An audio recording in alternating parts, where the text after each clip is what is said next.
ಹೆಚ್ಚಿನ ಕಾಲ ಉಳಿಯೋದಿಲ್ಲ ಅಂತಕ್ಕಂಥದ್ದು, ಡಿಸೆಂಬರ್ಗೆ ಈ ಸರ್ಕಾರ ಬಿದ್ದೋಗುತ್ತೆ ಅಂತಕ್ಕಂಥ ಹೇಳಿಕೆಗಳನ್ನ ಕೊಡ್ತಕ್ಕಂಥ ಕೆಲಸ ಮಾಡಿದ್ರು.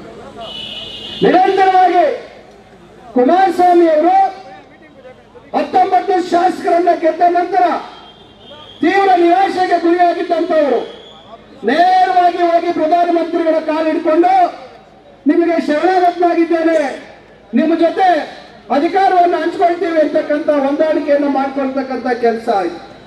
ಅಂದಿನಿಂದ ನಮ್ಮ ಸುಭದ್ರವಾದಂತ ಸರ್ಕಾರವನ್ನು ಅಸ್ಥಿರ ಮಾಡ್ತಕ್ಕಂಥ ಒಂದು ಪ್ರಯತ್ನಕ್ಕೆ ಅದೊಂದು ಶುರು ಮಾಡ್ತಕ್ಕಂಥ ಕೆಲಸಗಳನ್ನ ಮಾಡಿದ್ರು.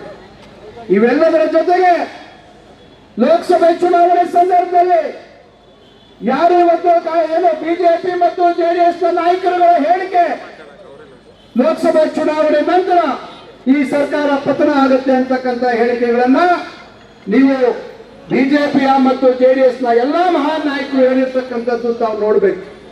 ಅಲ್ಲಿಂದ ಪ್ರಾರಂಭ ಆಯಿತು ಕುತಂತ್ರ ಮಾಡ್ತಕ್ಕಂಥ ಕೆಲಸ.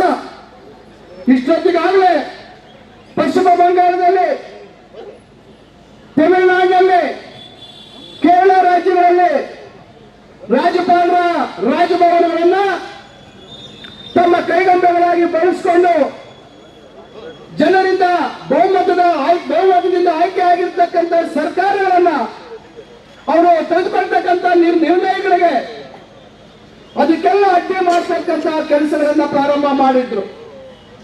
ನಾವು ಅದನ್ನ ನಿರೀಕ್ಷೆ ಮಾಡಿದ್ವಿ, ನಮ್ಮ ರಾಜ್ಯದಲ್ಲೂ ಇದು ಆಗತ್ತೆ ಅಂತಕ್ಕಂಥದ್ದು. ಆದ್ರೆ ತಕ್ಷಣ ಆಗ್ಲಿಲ್ಲ, ತಡವಾಗಿ ಈಗ ಆಗಿರ್ತಕ್ಕಂಥದ್ದು ತಾವೆಲ್ಲರೂ ನೋಡ್ತಾ ಇದ್ದೀರ. ಏನಿವತ್ತು ಮೂಢ ಹಗರಣ ಅಂತಕ್ಕಂಥ ವಿಚಾರ, ಅದಕ್ಕೆ ಮುಂಚೆ ನಡೆದಂತ ಮಹರ್ಷಿ ವಾಲ್ಮೀಕಿ ಅಭಿವೃದ್ಧಿ ನಿಗಮದಲ್ಲಿ ಆಗಿರ್ತಕ್ಕಂಥ ಒಂದು ಸಮಸ್ಯೆ, ಇದನ್ನ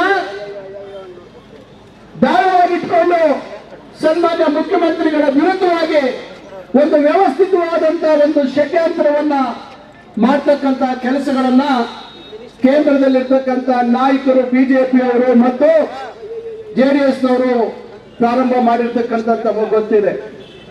ಏನಿವತ್ತು ನಮ್ಮ ಸರ್ಕಾರ ಮಹರ್ಷಿ ವಾಲ್ಮೀಕಿ ಅಭಿವೃದ್ಧಿ ನಿಗಮದಲ್ಲಾದಂತಹ ಒಂದು ಹಣಕಾಸಿನ ಅವ್ಯವಹಾರದ ಬಗ್ಗೆ ತಕ್ಷಣ ತನಿಖೆಯನ್ನು ಪ್ರಾರಂಭ ಮಾಡಿ ಕ್ಷಣ ಕ್ಷಣದ ಸುದ್ದಿಗಳಿಗಾಗಿ ಫ್ರೀಡಂ ಟಿವಿ ಸಬ್ಸ್ಕ್ರೈಬ್ ಮಾಡಿ, ಲೈಕ್ ಮಾಡಿ ಹಾಗೂ ಫಾಲೋ ಮಾಡಿ.